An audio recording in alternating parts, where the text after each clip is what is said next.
Hello friends, welcome to passion for stocks. देखिए, यहाँ पर मैं जो भी ओपिनियन रखता हूँ वो मेरा अपना पर्सनल ओपिनियन है। आप किसी भी तरह का इन्वेस्टमेंट डिसीजन लेने से पहले अपने फाइनेंशियल एडवाइज़र से एक बार परामर्श कर लीजिएगा। मैं एक सेबी रजिस्टर्ड एनालिस्ट नहीं हूँ। सो मेरा जो भी यहाँ पर है वो मेरा अपना पर्सनल ओपिनियन है। तो चलिए देखते हैं निफ्टी ने आज का मूवमेंट किया। देखिए, आज निफ्टी ने एक गैप डाउन ओपनिंग किया था। उसके बाद वो धीरे धीरे धीरे ऊपर गया है। फिर 800 के आसपास, 850 के आसपास एक रेजिस्टेंस लेके 800 के आसपास इसने क्लोजिंग दिया है। ठीक है, हम लोग देखते हैं कि कल का क्या था हम लोगों का प्लानिंग और आज किस तरह से निफ्टी ने बिहेव किया। देखिए, कल हम लोगों ने गैप डाउन के बारे में डिस्कस नहीं किया था। वो इसलिए नहीं किया था क्योंकि कभी भी गैप डाउन हो रहा है तो वॉलेटाइल हो जा रहा है मूवमेंट। तो मैं नहीं चाहता हूँ कि मेरे कोई भी सब्सक्राइबर गैप डाउन या मतलब ऐसे स्थिति में फंस जाए जहाँ पे उनका लॉस हो जाए, क्योंकि वॉलेटिलिटी जो है वो आपको लॉस क्रिएट कर देगा। क्योंकि गैप डाउन में एक कुछ स्पेसिफिक व्यू नहीं बन रहा था।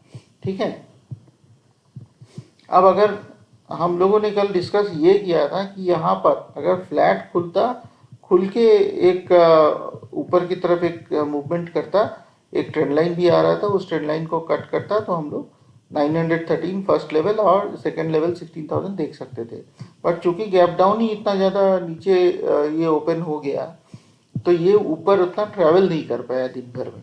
ठीक है, प्लस एक चीज़ आपको याद रखना पड़ेगा, करेंटली मार्केट में प्रेशर बना हुआ है क्योंकि फंडामेंटल्स कुछ भी सुधर नहीं रहे ओवरऑल मार्केट के। ठीक है, रूपी का अगर देखेंगे, रूपी अपना रिकॉर्ड लो पे है डॉलर के साथ अगर कंपेयर करेंगे।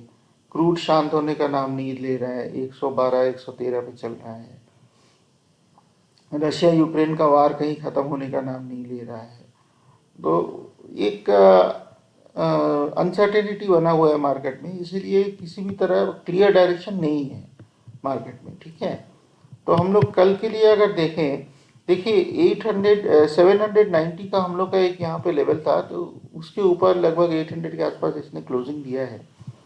तो कल अगर हल्का सा गैप अप यहाँ अगर खुलता है 820 800 के आसपास, तो जैसे ही 732 को क्रॉस करेगा, ठीक है, 732 को क्रॉस करने के बाद ये एक मूवमेंट 832 को क्रॉस करने के बाद एक मूवमेंट ये 850 की तरफ आना चाहिए। ठीक है, तो आप लोगों को क्या करना है, पहले तो ये ट्रैक करना है कि यहाँ कहाँ खुल रहा है। अगर 820 के आसपास कहीं ओपन होता है, थोड़ा वेट कीजिए। अगर 10 बजे तक भी ये 832 क्रॉस करके यहाँ पे कंसोलिडेट लेकिन करना चाहिए पहले एक छोटे से रेंज में। एक चीज़ को याद रखिएगा, अगर यहाँ पर खुलता है, खुल के नीचे आता है, ठीक है, 790 के आसपास, ठीक है, उसके बाद फिर ये ऐसे एक अप ट्रेंड की तरफ मूवमेंट बनाता है, फिर यहाँ पे कहीं कंसोलिडेट करके अगर 10 बजे तक में ये इसको ऐसे ब्रेक करने का कोशिश करता है, ये आपको एक बहुत ही अच्छा मूवमेंट मिलेगा, बहुत अच्छा मूवमेंट मिलेगा। और मेरे हिसाब से ये सीधा 880 की तरफ लेके जाना चाहिए इस मूवमेंट को। ठीक है, तो 832 के ब्रेक होते ही अगर 10 सवा 10 बजे के आसपास ये ब्रेक होता है, ब्रेक होकर अगर आप बिल्कुल 832 के ब्रेक होती है, आप इसको बाई कर सकते हैं 880 के टारगेट के लिए। देखिए क्या होता है, इस रेजिस्टेंस को इसने एक बार यहाँ, एक बार यहाँ और एक बार यहाँ पे टेस्ट कर लिया है, तो थर्ड टाइम मोस्ट प्रोबेबली ये रेजिस्टेंस को यहाँ पे ब्रेक कर देगा। ठीक है, और ब्रेक करते के साथ एक बहुत शार्प मूवमेंट होगा। तो पहला टारगेट 880, दूसरा टारगेट 913, और अगर अच्छा मूवमेंट रहा तो 16,000 भी कल हो सकता है कि टच कर जाए, क्योंकि ये काफ़ी दिनों से एक टाइट रेंज के अंदर घूम रहा है।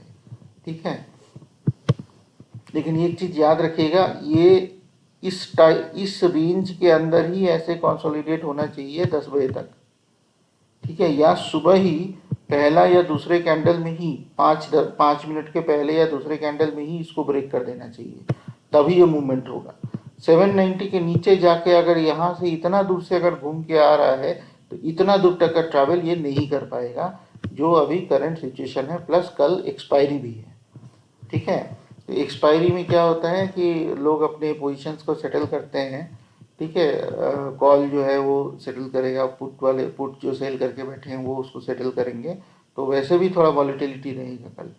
ठीक है, तो ये हो गया हम लोग का कल का गेम प्लान। देखिए गैप डाउन अगर हो जाता है थोड़ा अवॉइड कीजिए, ट्रेडिंग नहीं भी करेंगे एक आध दिन तो कुछ जाने वाला नहीं है, महीने में 10 दिन ट्रेड कीजिए, उसमें से अगर 7 या 8 दिन भी आप पैसे बना लेते हैं, 6 दिन भी अगर आप अपना प्रॉफिट में निकल जाते हैं, तो आप महीने के मंथ एंड में अच्छा खासा प्रॉफिट लेके बैठ सकते हैं। ठीक है, मेन आपका जो टारगेट है वो पैसा कमाना है, ट्रेड करना नहीं है। तो 10 दिन भी अगर आपका सेटअप होता है मंथली, उसमें से अगर 6 या 7 दिन भी आपका ट्रेड अच्छा चला जाता है, जिसका प्रोबेबिलिटी ज़्यादा है, तो आपको अच्छे पैसे बन जाएंगे मंथ एंड तक। ठीक है, चलिए हम लोग देख लेते हैं आज के हमारे जो स्टॉक है उसको। ठीक है, हम लोग आज पॉलीप्लेक्स के बारे में डिस्कस करने वाले हैं। देखिए इसको मैंने सेकेंड टाइम इसको मैंने रखा है। मैं क्यों कुछ ही स्टॉक्स में घूमता हूँ, क्योंकि पहला तो उसको ट्रैक करना इजी होता है, दूसरा जी 5,000 स्टॉक्स लिस्टेड हैं। आप अगर बहुत ज़्यादा मतलब फैल जाएंगे, सबको ट्रैक करने जाएंगे, तो फिर या तो आप इंट्राडे के लिए करो जिसके लिए फंडामेंटल्स देखने का ज़रूरत नहीं है, और अगर लॉन्ग टर्म के लिए करना है तो अच्छे स्टॉक्स को पकड़ के उतना ही फॉलो करो जितना अच्छा है। ठीक है, तो इसका फंडामेंटल्स मेरे को अच्छा लगता है इसलिए मैं इसको फॉलो करता हूँ। ये एक स्मॉल कैप है, 7,000 के आसपास इसका मार्केट कैप है, 7,000 करोड़ के आसपास इसका मार्केट कैप है। ये एक स्मॉल कैप है, ये एक रिस्की बेट है, बट फंडामेंटली अच्छा है। उसी हिसाब से अपना पोर्टफोलियो का एलोकेशन दीजिएगा। कभी भी स्मॉल कैप में 5% से ऊपर पोर्टफोलियो का एलोकेशन नहीं देना रहता है, जो हम लोग का थंब रूल है। ठीक है, अगर इसको हम लोग अभी देखें तो देखिए इतने हाई से 2870 से ये अभी काफ़ी गिर चुका है, 2200-2300 के आसपास चल रहा है। फिर भी इसने 33,000 ऑलमोस्ट 34,000% का रिटर्न बना के दिया है ओवर अ लॉन्ग टर्म। मतलब अच्छी कंपनी है, अच्छे फंडामेंटल्स हैं, अच्छा आरओई आरओसी है, फाइनेंशियल अच्छा है, आपको खरीद के छोड़ना है, अच्छे पॉइंट पे खरीद के छोड़ना है। टॉप पे खरीदेंगे तो उतना रिटर्न नहीं बनेगा जितना आप नीचे में थोड़ा सा अच्छी जगह पे खरीदेंगे तो सपोर्ट के आसपास। ठीक है, तो ये अभी फिलहाल अगर देखेंगे तो यहाँ पे देखिए ऑलमोस्ट सपोर्ट के आसपास आ रहा है लॉन्ग टर्म चार्ट पे। ठीक है, इसका देखिए कितना शानदार है आरओई और आरओसी देखिए। ठीक है, ये देखिए इनिशियली तो ये माइक्रो कैप होगा, तो यहाँ पे ऐसे वॉलेटिलिटी था, यहाँ से देखिए 2016 से किस तरह से सुंदर से अपना बिजनेस को इसने बढ़ाया है, 67%, मतलब बियॉन्ड इमेजिनेशन है। आरओसी देखिए कितना सुंदर से, और सरप्राइजिंगली कुछ नहीं है, इंक्रीमेंटल होते होते ठीक हुआ है। ठीक है, सरप्राइजिंग नहीं है कि कहीं स्पाइक है, स्पाइक नहीं है कहीं पे। ठीक है, यहाँ पे तो देखिए ये chemical commodity chemical based company है, तो 2021 में क्या होता, थोड़े तेल के दाम कम थे, तो इसलिए क्रूड ऑयल के दाम कम थे, इसलिए एज अ रॉ मटेरियल उसका इनपुट कॉस्ट कम था, तो इन लोग का आर ओ आर ओ सी बढ़ गया है। ये बहुत स्ट्रेट अवे लॉजिकल बढ़ा हुआ है, तो कहीं पर भी ऐसा नहीं कि लॉजिकल कुछ स्पाइक है, ऐसा कुछ सरप्राइज है। तो ये कंपनी ऑनेस्ट कंपनी है, एक अच्छी कंपनी है। ठीक है, आगे जाके मैं एक दो पॉइंट और भी दिखाऊंगा आपको। अगर आप इसका पी रेशियो देखते हैं तो ये सस्ता है फिलहाल। देखिए प्रोमोटर होल्डिंग अगर देखेंगे तो 51% पे स्टेबल है, जबकि स्मॉल कैप में 51% काफ़ी अच्छा होल्डिंग बना है। म्यूचुअल फंड की भी होल्डिंग है, ऑल्दो इन्होंने थोड़ा सा शेयर्स थोड़े से प्रॉफिट बुकिंग किए हैं, बट म्यूचुअल फंड की होल्डिंग है इतनी छोटी कंपनी में, वो बड़ी बात है। तीसरा, जहां एफआईआई सब कुछ बेच के भाग रहे हैं, ये देखिए किस तरह से क्वार्टर पर क्वार्टर इन्होंने अपना होल्ड, अपना स्टेक बढ़ाया है। मतलब कुछ तो ऐसा है जो इन लोगों को पता है जो हम लोगों को नहीं पता है। ठीक है, क्योंकि हम लोग एज अ रिटेलर, हम लोग के पास सबसे लास्ट में इंफॉर्मेशन पहुंचता है। ये बड़े लोग हैं, एफआईआई म्यूचुअल फंड्स, ठीक है, ये लोग बड़े पार्टी हैं, इन लोगों के पास इंफॉर्मेशन हमेशा हम लोग से पहले पहुंचे, और काफ़ी पहले पहुंचता है। तो ये अपनी होल्डिंग बढ़ा रहे हैं। ठीक है, ये जो 14% है इसमें से ये भी बड़े पार्टी के पास है। हम लोग के पास, हमारे जैसे रिटेलर्स के पास ये सिर्फ 20% होल्डिंग है, मतलब 80% स्ट्रॉन्ग हैंड में है इसका होल्डिंग। ठीक है। देखने वाला बात यह है कि म्यूचुअल फंड के पास होल्डिंग है, एफआईआई ने होल्डिंग बढ़ाया है, अपना स्मॉल कैप शेयर है उसमें। ठीक है। इसका रेवेन्यू अगर देखेंगे, देखिए शानदार तरीके से बढ़ा है, कोई सरप्राइजेस नहीं, कोई हिकअप्स नहीं। ईपीएस देखिए कितना शानदार है, 103 से 4 साल में 181 हो गया है, कितना शानदार है। अभी इसका अगर चार्ट पे हम लोग आ जाते हैं, देखिए यहाँ पे कंपनी अच्छी है, अच्छे जगह पे आप लोग लेंगे तो अच्छा प्रॉफिट होगा। हम लोग तो प्रॉफिट कमाने ही आ रहे हैं, और तो दूसरा कोई हम लोग का मोटो तो है नहीं शेयर मार्केट में आने का। तो अच्छे पॉइंट पे लेना भी जरूरी है। ठीक है। अब यहाँ पे लेके बैठेंगे तो यहाँ से मान लीजिए 4,000 जाता है, कभी भी जाएगा ही जाएगा। तो 4,000 मान लीजिए जाता है तो 1,200 पॉइंट का आपका प्रॉफिट है, और अगर यहाँ से लेंगे और 4,000 जाता है तो 1,700 पॉइंट का प्रॉफिट है। इतना ही सिंपल है इसका आपका कैलकुलेशन। ठीक है। उसी हिसाब से परसेंटेज वाइज भी आपका कम ज़्यादा है आपका जो रिटर्न आएगा।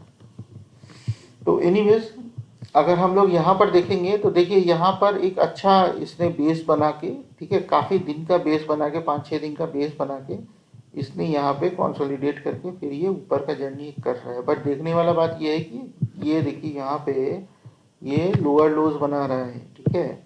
ये देखिए ये 3 बार लोअर लोज बना चुका है। ठीक है। तो अगर मान लीजिए स्मॉल कैप है ना, तो मार्केट वॉलेटिलिटी के कारण अगर नीचे आता भी है तो मेरे को नहीं लगता है कि ये जो नीचे आके यहाँ पे जो टच कर रहा है इसको 1813 1814 इसके नीचे नहीं जाना चाहिए इसको, क्योंकि फंडामेंटली अच्छी कंपनी है ये। ठीक है। तो अगर मान लीजिए ये कभी आके यहाँ पे टच भी करता है तो पैसे तैयार रखिएगा, जरूर उठाइएगा इसको, इसको मिस नहीं कीजिएगा। ठीक है। हो सकता है उसके नीचे भी चले जाए, बट एक जगह आपको अगर कहीं लेना है तो ये एक बहुत ही अच्छा जगह है एकोमोलेशन का। सेकेंडली यहाँ पर देखिए एक ये नेगेटिव कैंडल है। ठीक है। तो इसके नीचे अगर ट्रैवल करता है तो मोस्ट प्रोबेबली ये 2130 को एक बार रिवर्स मतलब रीटेस्ट करना चाहिए। ठीक है। ये क्या है, 3 बार लोअर लो बना चुका है, अगर रिवर्स भी करना है तो एक बार ऐसे करके फिर ऐसे ऐसे ऐसे ऐसे जाएगा। ये ऐसा नहीं होगा कि एक बार में ही ऐसे यहाँ से ऐसे चला जाएगा, बहुत रेयर चांसेस है ऐसे आने के। तो एक बार ये नीचे आके अपना सपोर्ट टेस्ट करना चाहिए मोस्ट प्रोबेबली। तो 2130 के लिए एक बार रेडी रखिएगा। अभी अगर बहुत ज़्यादा आपको फोमो हो रहा है तो यहाँ पर एक छोटा 10% जो भी आपका स्टिपुलेटेड अमाउंट है उसका ले सकते हैं, बाकी पैसे रेडी रखिए यहाँ पे, बाकी 25% अपना लगा लीजिए। 25% के बाद अगर ये रिवर्स होता है तो वापस यहाँ पर यही ये जो 2300 का एरिया है यहाँ पर आप पैसे लगा सकते हैं, और नहीं तो फिर वेट कीजिए। अगर ये 1970 पे आता है तो 1970 पे एक अलग 30% 25% यहाँ बाई कीजिए, और 1814 के आसपास 30 के आसपास बाकी पैसे लगा दीजिए, वेट कीजिए उसके बाद। ये अच्छी कंपनी है, लॉन्ग टर्म में आपको अच्छा रिटर्न दिखे जाएगा। ठीक है। या फिर एक दूसरा स्ट्रैटेजी जो हम लोग का हमेशा का स्ट्रैटेजी होता है, यहाँ पे 30% लगा दिए, यहाँ पे 30% लगा दिए, नीचे आया तो अच्छा, और अगर रिवर्स किया यहाँ पे 2130 पे तो वापस यहाँ पर पैसे लगा लीजिए। देखिए एक पॉइंट जो यहाँ पे मेरे को यहाँ पे चार्ट पे दिख रहा है, ये कंजंक्शन एरिया है। ठीक है। जहाँ पे करंटली ये जाने की कोशिश कर रहा है, तो ये कंजंक्शन एरिया में ये एक बार तो रेजिस्टेंस लेगा ही लेगा 2500 के आसपास। ठीक है। 2500 2510 2514 20 के आसपास, ये 2520 तक का मान लीजिए एक रेजिस्टेंस एरिया इसका रहेगा, लेना चाहिए। नॉर्मली लेता है तो इसको भी लेना चाहिए। ठीक है। तो यहाँ पर अगर ये रेजिस्टेंस लेता है तो एक डिप छोटा सा यहाँ तक 2130 तक एक्सपेक्टेड है कि लगना चाहिए। ठीक है। या फिर यहाँ पे हॉल्ट कर रहा है तो मे बी अगर यहाँ पर आके ऐसे करके आके यहाँ पर से भी रिवर्स कर सकता है, तो वो भी आपके लिए एक साइन होगा कि 2300 अगर मान लीजिए ऊपर निकलता है तो वेट कीजिए, उसके बाद वेट कीजिए, फिर वापस 2300 आएगा तो यहाँ पे फिर 10% आप लगा सकते हैं, तो फिर ये साइन हो जाएगा कि हाँ यहाँ से एक रिवर्सल का चांसेस है। ठीक है। So that's all for now friends, thanks for watching this video.